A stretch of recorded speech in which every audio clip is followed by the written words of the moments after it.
করতে পারবে না। সেই জন্য মহান রব্বুল আলামিন পবিত্র কোরআনুল কারীমের মধ্যে বলে দিলেন, ও দুনিয়ার মানুষ,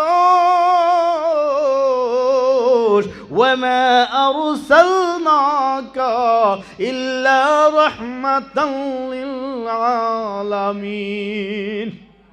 আমি বিশ্বনবী মুহাম্মদ রাসূলুল্লাহ সাল্লাল্লাহু আলাইহি ওয়াসাল্লামকে দুনিয়ার মধ্যে পাঠাইছি তোমাদের জন্য রহমত বানাইয়া, তোমাদের জন্য রহমত বানাইয়া পাঠাইছি। আখিরি নবী মুহাম্মদ রাসূলুল্লাহ সাল্লাল্লাহু আলাইহি ওয়াসাল্লাম কেমন রহমত! এই দুনিয়ার থেকে আপনি যখন চলে যাবেন, সব পয়গম্বরের উম্মতগুলো পৃথিবীর জমিন থেকে সবাই যখন চলে যাবে, সব পয়গম্বরের উম্মতগুলো ইব্রাহিম নবীর কাছে যাইয়া বলবে, ইব্রাহিম নবী গো, আপনি আমাদের জন্য সুপারিশ করেন। ইব্রাহিম নবী বলে, আমি পারবো না। মুসা নবীর কাছে চলে যাও। মুসা নবী বলবো, আমি পারবো না। দাউদ নবীর কাছে চলে যাও। দাউদ নবী বলবে, আমি পারবো না। ঈসা নবীর কাছে চলে যাও। এইভাবে করে আখিরি নবী পর্যন্ত বলবে, সবার জন্য যিনি সুপারিশ করতে হবে, সুপারিশ করতে পারবে, তিনি হবে আখিরি নবী মুহাম্মদ রাসূলুল্লাহ সাল্লাল্লাহু আলাইহি ওয়াসাল্লাম। সব উম্মতগুলো আসি দেখবে মাকামে মাহমুদের মধ্যে বিশ্ব নবী সাজদায় পড়ে পড়ে কান্দে, রব্বি হাবলি উম্মতি, রব্বি হাবলি উম্মতি বলে কান্না করতেছে। আমার বাইরে রব্বি হাবলি উম্মতি বলে কান্না করবে। ফেরেশতারা এসে বলবে, নবী গো, সাজদায় থেকে মাথা উঠান না। বিশ্ব নবী সাজদায় থেকে মাথা উঠাবে না, সাজদায় থেকে মাথা উঠাবে না, মাথা উঠাবে না। বলে, নবী মুহাম্মদ রাসূলুল্লাহ সাল্লাল্লাহু আলাইহি ওয়াসাল্লাম, আপনি সাজদায় থেকে মাথা উঠান। তিনি সাজদায় থেকে মাথা উঠাবে না। বলেন, আপনার কি আরজি আছে? বিশ্ব নবী মুহাম্মদ রাসূলুল্লাহ বলেন, ও জিবরিল আমিন, আমার আফিত্ব হলে আপনি আল্লাহর কাছে চলে যাইয়া আল্লাহর কাছে বলেন, আমার আল্লাহ তাআলা আমার আখিরি উম্মত কি মাফ করবে কি না? সুবহানাল্লাহ। সেই হলেন আখিরি নবীর উম্মত আমরা। ও ভাই, সেই নবীর আখিরি উম্মত হইয়া আশিকে রাসূল দাবি করিয়া আমাদের মধ্যে সেই নবীর কত ভালোবাসা এই দুনিয়ার মধ্যে আছে। আমার মুসলমান ভাইরা, এই দুনিয়ার মধ্যে তিনটা বস্তুর অতি প্রয়োজনীয়তা আছে রে। এই দুনিয়ার মধ্যে আমাদের মধ্যে অতি তিনটা বস্তুর প্রয়োজনীয়তা আছে। এক নম্বর, মাদ্রাসার যেমন প্রয়োজনীয়তা আছে রে, ওই রকম ভাবে আল্লাহর ওলিদের আমাদের ওই রকম ভাবে প্রয়োজনীয়তা আছে। যেমন ভাবে মাদ্রাসার প্রয়োজন আছে, এমন ভাবে আল্লাহর ওলিদের আমাদের প্রয়োজনীয়তা আছে। যেমন ভাবে আল্লাহর প্রয়োজনীয়তা আছে, এমন ভাবে আমাদের তবলিগ জামাতের প্রয়োজনীয়তা আছে। সব বস্তুর প্রয়োজনীয়তা আমার আছে। বলেন কেমন? মাদ্রাসা না হলে মসজিদে মুক্তাদি থাকবে না, মাদ্রাসা না হলে ইমাম পাওয়া যাবে না, মাদ্রাসা না হলে ইসলামের প্রচার করাটা থাকবে না, মাদ্রাসা না হলে আপনি আশিকে রাসূল ভালোভাবে দাওয়া করতে পারবা না। মাদ্রাসা যদি আছে একবারে লেখা নাও, মাদ্রাসা যদি আছে তাহলে আপনার ইমানও ততদিন পর্যন্ত আছে। একবার চিল্লাইয়া বলা যাবে নি সুবহানাল্লাহ? না খারাপ পাইলেন আপনারা? আমার মুসলমান ভাইয়ের, আমার বন্ধুগণ, পৃথিবীর জমিনের মধ্যে আপনি যখন পৃথিবীর জমিনের মধ্যে আরামের বিছনায় যখন ঘুমাইয়া যান, আপনি যখন সকালে লেপ গাহাই দিয়া ভালো করে ঘুমান, ওই সময়ের মধ্যে পৃথিবীর জমিনের মধ্যে আল্লাহ তাআলা আরশে আজিম থেকে দুনিয়ার মধ্যে আইসা দুনিয়ার আসমানে আইসা দেখে যে দুনিয়ার মানুষগুলো আরামের বিছনায় ঘুমাইয়া গেছে রে। আল্লাহ বলো নারাজ হইয়া যায়, বলে দুনিয়ার মধ্যে তুমি আমি নারাজ হয়ে গেলাম, দুনিয়ার মধ্যে গজব দিয়া দে। ফেরেশতারা দুনিয়ার মধ্যে আইসা দেখে রে মাসুম মাসুম তালবিলিম গুলো, মাসুম মাসুম কোরআনের পাখিগুলো কোরআন নিয়ে বসে আছে।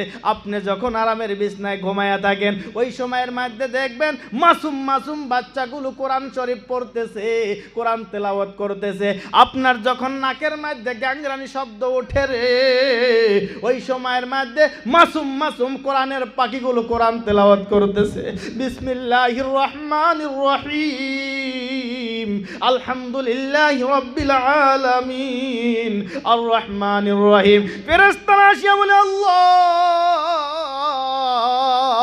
দুনিয়ার মধ্যে দেখলাম তোমার মাসুম মাসুম বান্দাগুলো কোরআনের পাখিগুলো কোরআন তেলাওয়াত করতেছে, কোরআন পড়তেছে।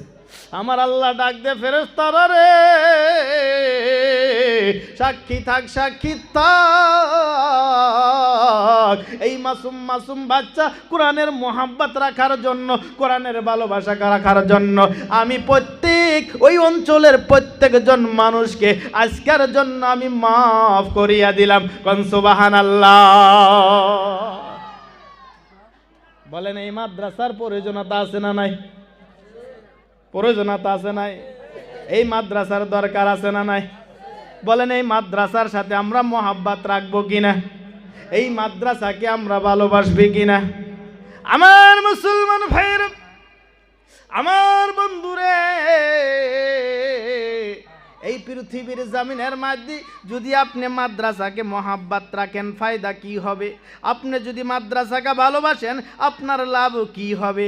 আপনি যেই ভালোবাসা রাখবেন, মান আহাব্বানি কানা মাই ফিল জান্নাহ, নবী মুহাম্মদ রাসূলুল্লাহ সাল্লাল্লাহু আলাইহি ওয়াসাল্লাম বলে দিলেন যারা আমাকে মোহাব্বত করবে তারা তো জান্নাতের মধ্যে আমি নবী মুহাম্মদ রাসূলুল্লাহর সাথে হইয়া যাবে।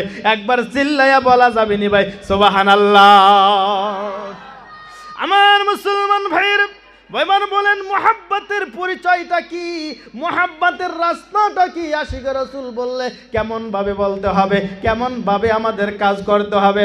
আল্লাহর রাসূল সাল্লাল্লাহু আলাইহি ওয়াসাল্লাম বলে দিলেন পৃথিবীর জমিনের মানুষেরা ইযা মাতাল ইনসানু ইনকাতা আনহু আমালুহু ইল্লা মিন সালাসাতিন, ইল্লা মিন সাদাকাতিন জারিয়া আও ইলমিন ইনতাফাউ বিহি আও ওয়ালিদিন সালিহিন ইয়াদউ লাহু। বিশ্বনবী মুহাম্মদ রাসূলুল্লাহ সাল্লাল্লাহু আলাইহি ওয়াসাল্লাম বলে দিলেন রে পৃথিবীর জমিনের মানুষ যখন মরে যায় তার আমলের দরজাটা চিরদিনের জন্য তার বন্ধ হয়ে যায়। মা মরে গেছে চিরদিনের জন্য আমলের দরজা বন্ধ হয়ে গেছে, বাবা মরে গেছে চিরদিনের জন্য আমলের দরজাটা বন্ধ হয়ে গেছে। নবী মুহাম্মদ রাসূলুল্লাহ সাল্লাল্লাহু আলাইহি ওয়াসাল্লাম বলে দিলেন এই পৃথিবীর জমিনের মধ্যে বাবা চলে গেল কিন্তু আমলের দরজা বন্ধ হয়ে গেল। নবী মুহাম্মদ রাসূলুল্লাহ বলে দিলেন তিনটা কাম যদি করতে পারো রে তুমি চলে যাবা দুনিয়ার থেকে, কবরের বাসিন্দা হয়ে যাবা। আমার আল্লাহ তোমাকে ডাইরেক্ট কবর পর্যন্ত সওয়াব পৌঁছায় থাকবে। কোন সুবহানাল্লাহ।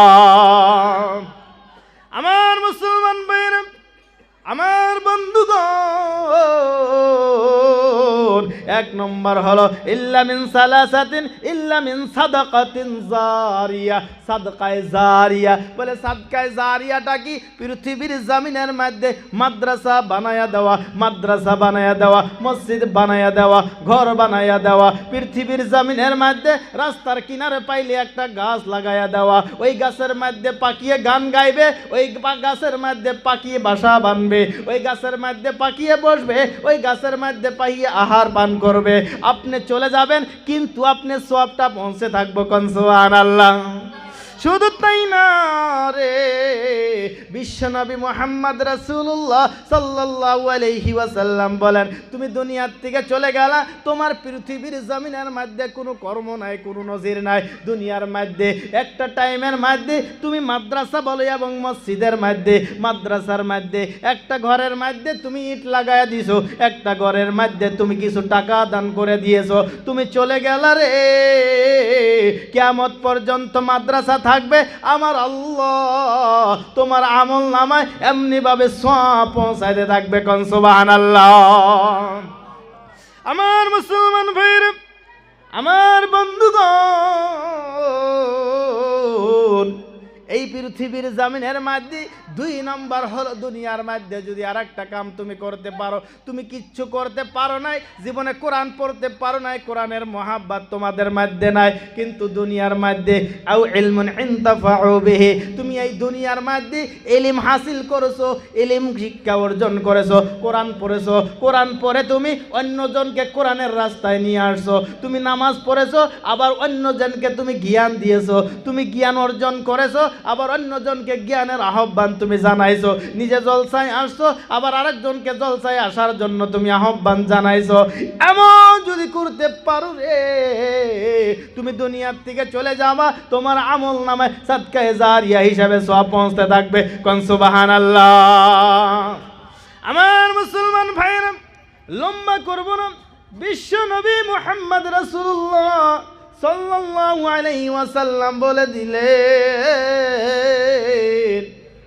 3 নম্বর হলো আওয়ালিদিন সলিহিন ইয়াদউ লাহু, 3 নম্বর হলো পৃথিবীর জমিনের মধ্যে একটা নেক সন্তান দুনিয়ার মধ্যে রাইখা যাওয়া। তুমি দুনিয়ার মধ্যে তুমি চলে গেলা, কিন্তু দুনিয়ার মধ্যে একটা নেক সন্তান রাখছো, ওই সন্তানটা পৃথিবীর জমিনের মধ্যে রে, এই দুনিয়ার মধ্যে এমন কোন খারাপ কাজ করি নয়, ওই সন্তানটা পৃথিবীর জমিনের মধ্যে যখন নামাজ পড়ে তোমার কথা স্মরণ করে, ওই সন্তানটা পৃথিবীর জমিনের মধ্যে নামাজ পড়ে স্মরণ করে, তোমার নামে দান করে, তোমার নামে সাদকা করে, আর তোমার নামে যখন দোকানে হাত উঠায় তখনই বলে রব্বির হামহুমা কামা রব্বায়ানি সাগীরা। এমন দোয়া যদি করে রে, নবী মুহাম্মদ রাসূলুল্লাহ সাল্লাল্লাহু আলাইহি ওয়াসাল্লাম ঘোষণা করে দিলেন, এই দুনিয়ার মধ্যে কোনো বান্দা বান্দি যদি মার জন্য বাবার জন্য দোকানে হাত তুলে দোয়া করে, রব্বির হামহুমা কামা রব্বায়ানি সাগীরা, এমন দোয়া করার সাথে সাথে রে আমার আল্লাহ ওই সন্তানের দোয়া ফিরাইয়া দিয়ে না। একবার চিল্লাইয়া বলা যাবে নি ভাই সুবহানাল্লাহ। আমার মুসলমান ভাইরা, আপনাদের মাঝে আসতেছে বরপাটার এবং আসাম এবং বেঙ্গল সফরকারী বিখ্যাত একজন বক্তা, যিনি আসাম এবং বাংলা আলোড়ন সৃষ্টিকারী একজন সুদক্ষ বক্তা, দেওবন্দ থেকে ফারিক, তিনি অনেক সুদক্ষ মুহাদ্দিস, তিনি আপনাদের মধ্যে ইতিমধ্যে উপস্থিত হবে। বহুত বড় ধরনের একজন আলিম, বাংলা থেকে নিয়ে কলকাতায় পুরা ভারতবর্ষের বিভিন্ন জায়গার মধ্যে তিনি সফর করে, এত বড় একজন আলিম। চেহারার দিকে তাকাইলে অনেক কথাই মনে পড়ে, সেই জন্য আমি আপনাদেরকে অনুরোধ করি, আমি 1 ঘন্টা যাবত আমি বয়ান পড়াই করলাম, উনি ইতিমধ্যে উপস্থিত হয়ে যাবে, আপনারা কোনো জায়গায় না যাইয়া এখানে উপস্থিত হন ইনশাআল্লাহ। লা ইলাহা জোরে লা ইলাহা, লা ইলাহা ইল্লাল্লাহ, লা ইলাহা ইল্লাল্লাহ, লা ইলাহা ইল্লাল্লাহ মুহাম্মাদুর রাসূলুল্লাহ সাল্লাল্লাহু আলাইহি ওয়াসাল্লাম। আমার মুসলমান ভাইরা, উনি ইতিমধ্যে আপনাদের মধ্যে উপস্থিত হবে, বাহিরে যিনারা আছেন সবাই এখানে উপস্থিত হবেন ইনশাআল্লাহ। আমার ভাইরা, আমি যেই কথাটা বলেছিলাম যে বিশ্বনবী মুহাম্মদ রাসূলুল্লাহ সাল্লাল্লাহু আলাইহি ওয়াসাল্লামের সাথে কেন আমরা মোহাব্বত রাখবো না, এই কথাটাই না, এই কথাটাই না। এই জন্য যে নবী মুহাম্মদ রাসূলুল্লাহ সাল্লাল্লাহু আলাইহি ওয়াসাল্লাম পৃথিবীর জমিনের মধ্যে শুধুমাত্র আপনার আমার জন্য উম্মতি উম্মতি বলে শেষ পর্যন্ত তিনি কাঁদতে কাঁদতে দুনিয়া থেকে বিদায় হয়ে গেছে। বলুন তো, সেই নবীর প্রতি আমাদের অন্তরের মধ্যে, হৃদয়ের মধ্যে ভালোবাসা থাকা দরকার আছে কিনা? জোরে বলেন, আছে কিনা? আছে। সেই জন্য ভাইরা আমার, বন্ধুগণ, এখন দেখা যাইতেছে প্যান্ডেলে মানুষ নাই, কিন্তু কিছু সময় পরে ইনশাল্লাহ পুরা প্যান্ডেল ভরিয়া যাবে আশা করি। আর প্রত্যেক বছরই এরকম হয়। অনুগ্রহ করে এখনো বলতেছি, আমাদের জায়গার বদনাম করা যাবে না। আপনারা অতি শীঘ্রই ইনশাল্লাহ জলসায় উপস্থিত হন। আমি যেই কথাটা বলেছিলাম আল্লাহ রসুল সাল্লাল্লাহু আলাইহি ওয়াসাল্লামের সাথে ভালোবাসা এই জন্য রাখতে হবে, সেটা হলো মাদ্রাসার জন্য, সেটা হলো কোরআন শরীফের জন্য, সেটা হলো আল্লাহর নবীর মহাব্বতের জন্য রাখবেন। আমার আল্লাহ তাআলা ইহকালেও আপনাকে মঙ্গল বানিয়ে দিবে, পরকালে আপনাকে মঙ্গলিত করবে। একবার জোরে বলেন সুবহানাল্লাহ। বিশ্বনবী মুহাম্মদ রাসূলুল্লাহ সাল্লাল্লাহু আলাইহি ওয়াসাল্লাম বললেন, আও ওয়ালিদিন সালিহিন ইয়াদউ লাহু। বাবা, দুনিয়ার থেকে আপনি চলে যাইতে পারেন রে, এই দুনিয়ার থেকে আপনি চলে যান, কিন্তু একটা নেক সন্তান আপনি দুনিয়ার থেকে আপনি রাইখা গেলেন না।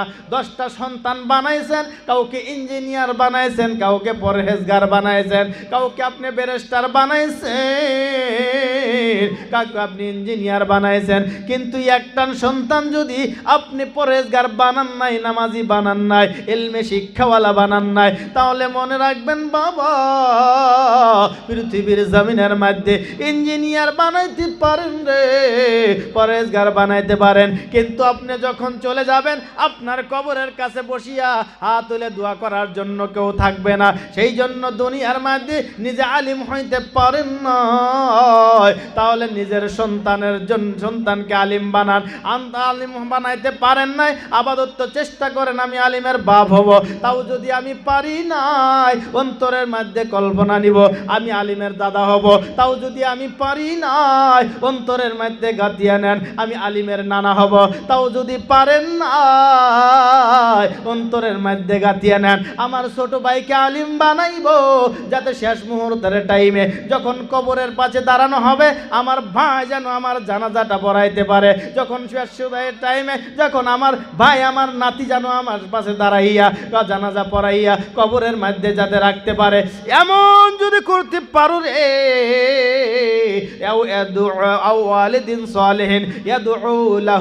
তাহলে ওই সন্তান দোয়া করবে, আপনার জন্য দোয়া করবে আর নামাজ পড়বে, ডাইরেক্ট আপনার কবরের মধ্যে সওয়াব পৌঁছতে থাকবে। কোন সুবহানাল্লাহ।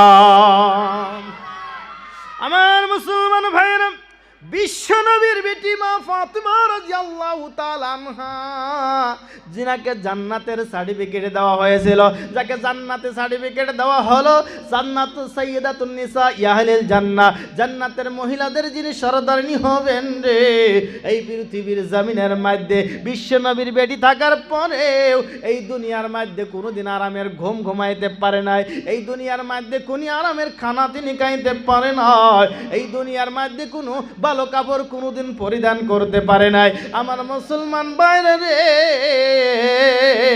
শুধু তাই না, শুধু তাই না, পৃথিবীর জমিনের মধ্যে বিশ্ব নবীর বিটি মা ফাতিমা রাদিয়াল্লাহু তাআলা আনহার একই কাপড়গুলো থাকছে 10টা জায়গার মধ্যে তালি দেওয়া থাকছে, 10টা জায়গার মধ্যে কাপড়ের মধ্যে ছেঁড়া থাকতে ফাটাগুলো বঞ্জাইয়া রাখছে, তথাপি কোনোদিন জেদ করে নাই। এই বিশ্ব নবী মুহাম্মদ রাসূলুল্লাহ সাল্লাল্লাহু আলাইহি ওয়াসাল্লামের সেই বেটি পৃথিবীর জমিনের মধ্যে একদিন বড় অসুস্থ হয়ে গেছে, ভালো খানা খাইতে পারে নাই বলে একদিন ডাক দে বলে, স্বামী গো, আমার মুখের মধ্যে স্বাদ নাই, কোনো খানা খাইলে আমার স্বাদ লাগে না, মুখের মধ্যে আমার স্বাদ লাগে না, স্বামী গো আমার মন চাইতেছে একটা বেদনা খাওয়ার জন্য। ও স্বামী গো, আমি জানি আপনার কাছে টাকা নাই, কিন্তু স্বামী গো আমার মনে হয় আপনি যদি বাজার থেকে একটা বেদনা কিনে আনিয়ে দেন, আমার মুখের স্বাদ এসে ঘুরে আসবে আর আমার বেমারটা ভালো হয়ে যাবে। বিশ্ব নবী মুহাম্মদ রাসূলুল্লাহ সাল্লাল্লাহু আলাইহি ওয়াসাল্লামের জামাই আলী করিমুল্লাহ ওয়াজু বাজারে চলে গেল রে, বাজারে যাইয়া একটা বেদনা কিনলো, একটা বেদনা কিনিয়া বাড়ির দিকে রওনা হয়ে গেল। রাস্তার মধ্যে যখন আসলো রে, একটা বিক্ষোভ ডাক দিয়ে বলেন, আলী বড় অশান্তি অনুভব করতে বলতেছি আমার শরীরের মধ্যে অনেক জ্বর, আলী রে তুমি যে চাদরের মধ্যে একটা বেদনা লুকাই আনছো, আমার মনে হয় বেদনাটা যদি আমাকে যদি দিয়ে দিতাও আমার শরীরের অশান্তি কালান্তি দূর হয়ে যাবে, আমার বেমার ভালো হয়ে যাবে। আলী করিমুল্লাহ ওয়াজু চিন্তায় পড়ে গেল, হাই রে হায় আমি বেদনাটা চাদরের মধ্যে লুকাইয়া আনলাম, আবার কেমনে ভাবে জানি এই চাদরের মধ্যে বেদনা আছে। আলী করিমুল্লাহ ওয়াজু চিন্তা করলো আমি একটা বেদনা আমার স্ত্রীর জন্য নিয়ে আসলাম। আবার আলী করিমুল্লাহ ওয়াজু চিন্তা করলো একটা ভিক্ষুক চাইতেছে তারে না দিয়ে কেমনে যায়। এইবার চাদরের মধ্যে থেকে আদান বেদনা কাটিয়া আদান বেদনা তারে দিয়ে দিল। আদান বেদনা খাওয়ার পরে এবার ডাক দিয়ে বলে, আলী রে আদান বেদনা খাওয়ার পরে আমার শরীরের মধ্যে সমস্ত শক্তিগুলো ঘুরে আসছে। আলী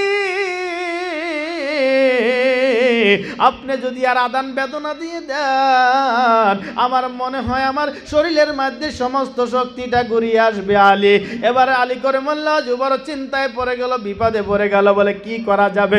আবার আদান বেদনা দিয়ে দিল। ভিক্ষুক খাইয়া বলতেছে, আলী রে এই বেদনাটা খাইয়া অনেক তৃপ্তি পাইলাম, এই বেদনাটা খাইয়া অনেক শান্তি পাইলাম, মনের মধ্যে শান্তি অনুভব হইল। আমার মুসলমান ভাইয়ের আলী করিমুল্লাহ ওয়াজু বড় চিন্তায় পড়ে গেল, রে খালি হাতে আসছি এবার বাজারে থেকে, আবার বাজারে থেকে খালি হাত আবার বাড়ির দিকে রওনা হয়ে গেলাম। আমার স্ত্রী যদি আমাকে বলে, স্বামী গো একটা বেদনার জন্য বলেছিলাম তাও তুমি আনতে পারো নাই, আমি কি জবাব দিয়ে দিব। বাড়ির দিকে রওনা হয়ে গেল। বাড়ির মধ্যে যখন রওনা হলো আলী করিমুল্লাহ ওয়াজু চিন্তায় পড়তেছে, ঘরের মধ্যে দাখিল হয় না। ঘর থেকে ডাক দিয়ে বলতেছে, ঘর থেকে ডাক দিয়ে বলে, আলী আমার স্বামী রে চিন্তার কোনো কারণ নাই, ঘরের মধ্যে প্রবেশ করো। তুমি ভাবতেছো বলে বেদনা সারা ঘরের মধ্যে কেমনে ভাবে তুমি প্রবেশ করবা। হযরত মা ফাতেমা রাদিয়াল্লাহু তাআলা আনহা বলেন, স্বামী গো আমার আল্লাহ যেমন ভাবে আমার শরীরে অশান্তি দিয়েছিল আমার মুখের মধ্যে স্বাদ দিয়েছিল না, আমি শরীরের মধ্যে শান্তি পাইতাম না। স্বামী গো আমার এখন শরীরের মধ্যে আল্লাহর পক্ষ থেকে আমার আল্লাহ সমস্ত শরীরের সমস্ত দুঃখ বেদনা দূর করে দিয়ে কালান্ত দূর করে দিয়ে আমার শরীরটা আল্লাহ তাআলা ভালো করে দিয়েছে। একবার চিল্লাইয়া বলা যাবে নি ভাই সুবহানাল্লাহ। ও ভাই আল্লাহ রাব্বুল আলামিন সেই জন্য বলেন, ওয়া আম্মাস সাইলা ফালা তানহার। আমার ভাইরা রে আল্লাহ রাব্বুল আলামিন বলেন, ওয়া আম্মাস সাইলা ফালা তানহার। পৃথিবীর জমিনের মধ্যে কোন সাইল যদি তোমার কাছে হাত বাড়ায় তাকে তুমি ফিরাইয়া দিও না। কোনো ভিক্ষুক যদি তোমার কাছে হাত বাড়ায় কোনোদিন তুমি ফিরাইয়া দিও না। তোমার কাছে যদি ভিক্ষুক একটা হাত বাড়ায় তুমি পারলে দিয়ে দিবা, তাকে তুচ্ছ তাচ্ছিল্য করিও না, তাকে তুমি ঘৃণার নজরে দেখিও না। নবী মুহাম্মদ রাসূলুল্লাহ সাল্লাল্লাহু আলাইহি ওয়াসাল্লাম বলে দিলেন, কোনো ব্যক্তি যদি ঘোড়ার উপরে সওয়ার করে ভিক্ষা করার জন্য আসে কোনো প্রশ্ন করবা না। আল্লাহর নামে যদি চায় বিনা শর্তে বিনা কথায় তারে তুমি দান করিয়া দিবা, বিনা কথায় বিনা প্রশ্ন করে তার হাতের মধ্যে আল্লাহর জন্য তুমি দিয়া দিবা, তাকে তুচ্ছল্য তাচ্ছিল্য করবা না। আল্লাহ বলে দিলেন, আম্মাস সাইলা ফালা তানহার। কোন সাইলকে কোনো সময় ঘৃণায় নজরে ভাবে কথা বলা যাবে না। বলে হুজুর আসছে বাইক নিয়ে, 4 চাক্কা নিয়ে আবার মাদ্রাসার কালেকশন করা লাগেনি। হুজুর আসছে বাইক নিয়ে 3টা বাইক নিয়ে কালেকশন করে তেল খরচা খায়া শেষ করে দিবে। হুজুর আসছে কালেকশনের জন্য শুধুমাত্র নিজের পেট ভরাইতে ভরাইতে গেছে। না বাবা না, এমনও মানুষ দুনিয়ার মধ্যে আছে রে, আল্লাহর ওলি এমনও দুনিয়ার মধ্যে আছে যারা পৃথিবীর জমিনের মধ্যে, আমি একটা উদাহরণ আমি আপনার জমিনের মধ্যে তুলে দেই। এই মাদ্রাসার জন্য যিনি মেহনত করেছিলেন যার নাম ছিলেন হাজী কলিমউদ্দিন সাহেব, তিনি দুনিয়ার থেকে চলে গেছে। এই নিদানপুর অঞ্চলের মধ্যে বিভিন্ন জায়গাত মসজিদ স্থাপন করে গেছে।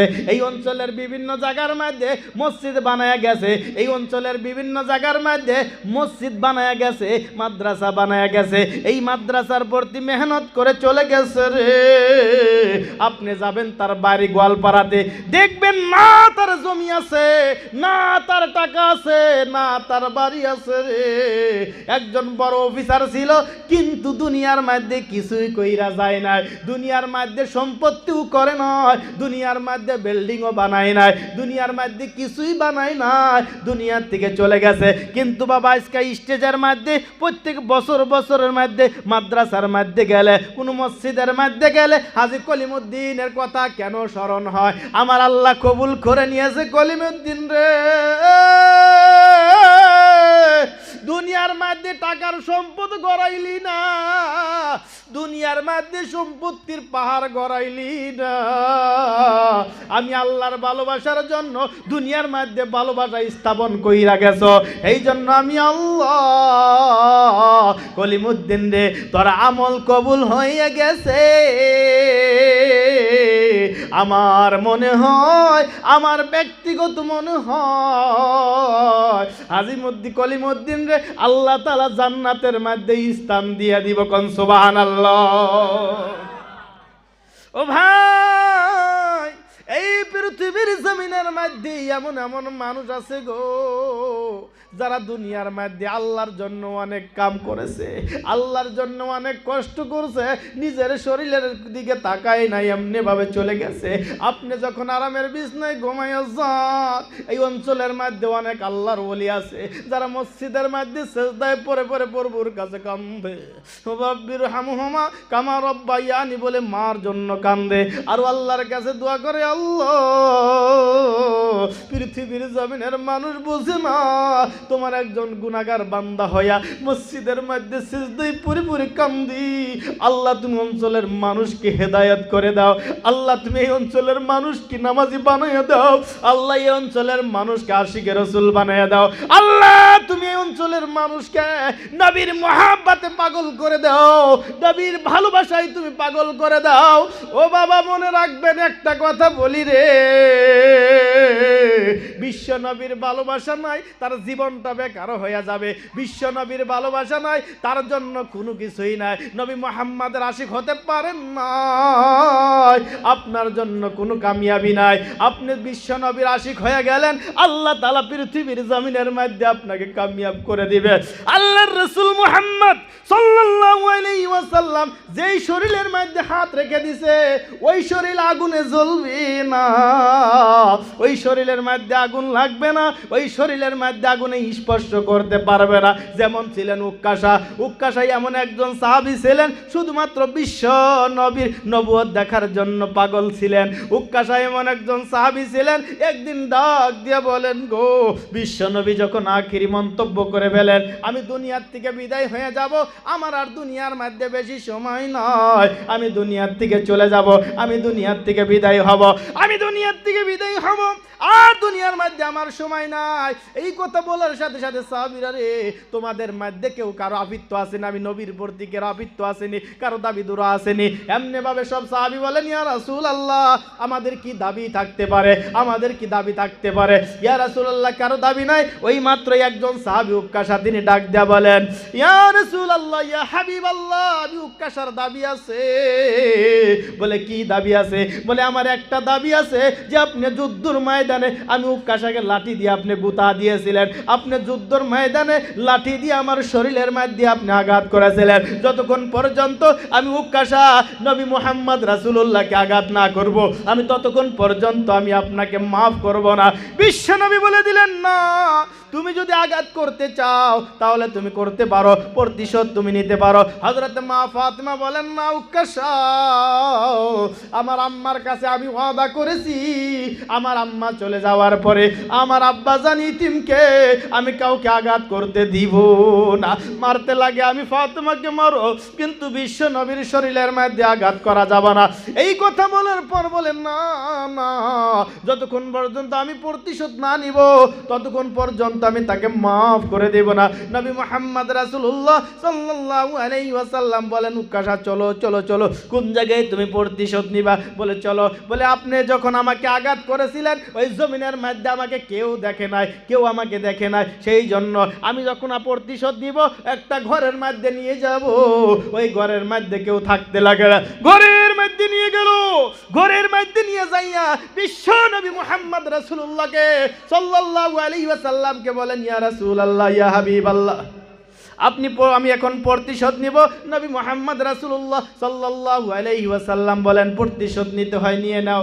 হযরত উক্কাশা বলে দিলেন, না না, আমি এমনিভাবে প্রতিশোধ নিব না, আমি প্রতিশোধ নিব কিন্তু শরীরের জামা কাপড় খুলতে ভালো লাগবে, শরীরের জামা কাপড় খোলা লাগবে। বিশ্ব নবী মুহাম্মদ রাসূলুল্লাহ সাল্লাল্লাহু আলাইহি ওয়াসাল্লাম এমনিভাবে শরীরের সব জামা কাপড় খুলে দেয় রে, একটা একটা করে শরীরের সমস্ত জামা কাপড় খুলে দেয়। শরীরের জামা কাপড় যখন খুলে উক্কাশা বড় পাগল হয়ে গেছে। বিশ্ব নবীর পিছনে দিকে যাইয়া এমন ভাবে শরীরের মধ্যে চুমা দেওয়া আরম্ভ করছে, পিছনের মধ্যে শরীরের মধ্যে চুমা দেয়। ইয়া রাসূলুল্লাহ, আমি আপনাকে প্রতিশোধ নেওয়ার জন্য ডাকি না, আজকে 30 বছর হয়ে গেল আপনি নবুয়ত পাওয়ার পরে আপনার শরীরের মধ্যে একটা মোহরের নবুয়ত আছে, তাক দেখার জন্য আমি পাগল। ওই মোহরের নবুয়ত দেখার জন্য ইয়া রাসূলুল্লাহ আমি এতদিন ধরে তপস্যা করছি গো, এই মোহরের নবুয়ত দেখার জন্য আমি উক্কাশায় এত অপেক্ষা করছি, আজকে আমি দেখেছি আমার মন ভরে গেছে। ইয়া রাসূলুল্লাহ, আপনাকে মাফ করিয়া দিবেন। লা ইলাহা ইল্লাল্লাহ ইল্লাল্লাহ, লা ইলাহা লা ইলাহা ইল্লাল্লাহু মুহাম্মাদুর রাসূলুল্লাহ সাল্লাল্লাহু আলাইহি ওয়াসাল্লাম। আমার মুসলমান ভাইরা, সেই নবীর মোহর নবুয়ত দেখার জন্য সাহাবারা ছিলেন পাগল। আমার ভাইরা, সেই নবীর বেটি ছিলেন মা ফাতেমা রাদিয়াল্লাহু তাআলা আনহা। তিনি কেমন ছিলেন? ঘরের মধ্য থেকে বুঝতে পারেন স্বামীর হাতে বেদনা নাই, বেদনা চলে গেছে, আল্লাহ সুস্থ করে দিয়েছে। ইতিমধ্যে ঘরের মধ্যে উপস্থিত হয়ে গেল সেই যুগের মুরব্বী সাহাবী হযরত সুলাইমান ফারসি রাদিয়াল্লাহু তাআলা আনহু। ঘরের মধ্যে উপস্থিত হয়ে বলেন, আলী রে, নবী মুহাম্মদ রাসূলুল্লাহর পক্ষ থেকে, আল্লাহ তাআলার পক্ষ থেকে তোমার জন্য বেদনা হাজির। বলেন সুবহানাল্লাহ, বেদনা হাজির। হযরত আলী করিমুল্লাহ ওয়াজহু বলেন, হ্যাঁ, বেদনা যদি আমার না কি আমি পরীক্ষা করে নিব। বেদনা নামাইলেন, একটা একটা করে পরীক্ষা করে দেখে মাত্র 9টা বেদনা আছে। বলে এই 9টা বেদনা আমি আলীর হতে পারে না। বলে 9টা বেদনা যদি আপনার হয় না তাহলে কার? হযরত সুলাইমান বলে, এটাই তো আমি রাজ জানার জন্য আমি বলেছিলাম। বলে কেন আপনাকে 9টা বেদনা দেওয়া? আমি তো 10টাই আনছি, একটা আমি লুকায় রাখছি শুধুমাত্র গোপন তথ্য বাহির করার জন্য। হযরত আলী করিমুল্লাহ ওয়াজহু বলেন, হ্যাঁ, যদি 10টা আছে এই বেদনা আমি আলী করিমুল্লাহ ওয়াজহুর আকীদা ছিল, একটা দিলে 10টা পাওয়া যায়। এই হলেন আল্লাহর দান, একটা দিলে 10টা পাওয়া যায়। এই হলো আল্লাহর দান। আল্লাহ বললেন, লান তানালুল বিররা হাত্তা তুনফিকু মিম্মা তুহিব্বুন। বলেন সুবহানাল্লাহ। আমার মুসলমান ভাইরা, আমার বন্ধুগণ, সেই জন্য পৃথিবীর জমিনের মধ্যে আপনাদের সম্মুখে মাদ্রাসা আছে, নবী মুহাম্মদকে ভালোবাসে, পৃথিবীর জমিনের মধ্যে আল্লাহকে ভালোবাসে। এই মাদ্রাসার জন্য আপনাদের সম্মুখে একটা ঘর আদুরা হয়ে আছে, যে ঘরের মধ্যে টালি লাগানো হয় না, যে ঘরের মধ্যে টিনও লাগানো হয় না, আদা হয়ে আছে। মাদ্রাসার তালবে ইলমরা ঘরের মধ্যে যে ঘরে থাকে সেই ঘরে নামাজ পড়ে রে বাবা। বলুন বলুন, সেই ঘরটা মাদ্রাসার তালবে ইলমের জন্য ঘরটা পরিপূর্ণ করা লাগবে কি না? জোরে বলেন লাগবে কি না? কথা কয় না, লাগবে কি না? তাহলে সেই ঘরের মধ্যে, এই ঘরের মধ্যে যদি নামাজ পড়ে আর আমরা যদি সহযোগিতা করি, বলেন আমরা সওয়াব পাবো কিনা? কথা বলেন, পাবো কিনা? আমার মুসলমান ভাইরা রে, আপনাদের মধ্য থেকে বাবা হুজুর আসবেন, বয়ান করবেন, আপনাদেরকে বুঝাইয়া দিবেন সুন্দর করে। আমি একটা কথা আপিত্ত জানাই গো, 1000 ইট হয়ে গেলে নিদানপুর অঞ্চলের লক্ষ্মীপুর হুসাইনিয়া মাদ্রাসা মেসপালার একটা ঘর হয়ে যাবে। বাবা আপনাদের মধ্য থেকে এমন কোন বাবা আছেননি পরকালের জন্য, জাহান্নাম থেকে নাজাত পাওয়ার জন্য, জান্নাত পাওয়ার জন্য, জাহান্নাম থেকে মুক্ত পাওয়ার জন্য, জান্নাতকে পাওয়ার জন্য এই মেহফিলের মধ্যে কোন বাবা আছেননি 1000 ইট দেওয়ার জন্য? এই মেহফিলের মধ্যে কোন বাবা আছেননি হুজুর আমি 1000 ইট দিয়ে দিব? মার জন্য, বাবার জন্য দোয়া করবেন। আমার বাবা চলে গেছে, আমার মা চলে গেছে, এই মেহফিলের মধ্যে কোন বাবা আছেননি মাত্র 1000 ইট দেওয়ার জন্য? যেই বাবা দিয়ে দিবেন, আমার মনে হয় যে আজকের মেহফিলের মধ্যে 1000 ইট দিয়ে দিবেন, আমার আল্লাহ পৃথিবীর জমিনের মধ্যেও আপনাকে কামিয়াব করে দিবে আর পরকালেও কামিয়াব করে দিবে। এই মেহফিলের মধ্যে কোন বাবা আছেননি মার পাগল, বাবার পাগল, যার মা নাই, বাবা নাই, বাবা ঘুমাইয়া গেছে, কবরের বাসিন্দা হয়ে গেছে, বাবা ঘুমাইয়া আছে, কবরের বাসিন্দা হয়ে গেছে, কবরের মধ্যে শুয়ে আছে। এই মেহফিলের মধ্যে একজন ব্যক্তি কোন বাবা আছেন রে, মাত্র 1000 ইট দিয়ে দিবেন। 1000। নারে তাকবীর, নারে তাকবীর, নারে তাকবীর। মুফতি আফসার আলী কাসমি সাহেব, মুফতি আফসার আলী কাসমি সাহেব, মুফতি আফসার আলী কাসমি সাহেব, উনি এখন উপস্থিত হয়ে গেছে এই মেহফিলের মধ্যে। এখন যিনারা বাহিরে আছেন আপনারা ইনশাল্লাহ অতি শীঘ্রই এই মেহফিলের মধ্যে উপস্থিত হয়ে যান। আমি বলেছিলাম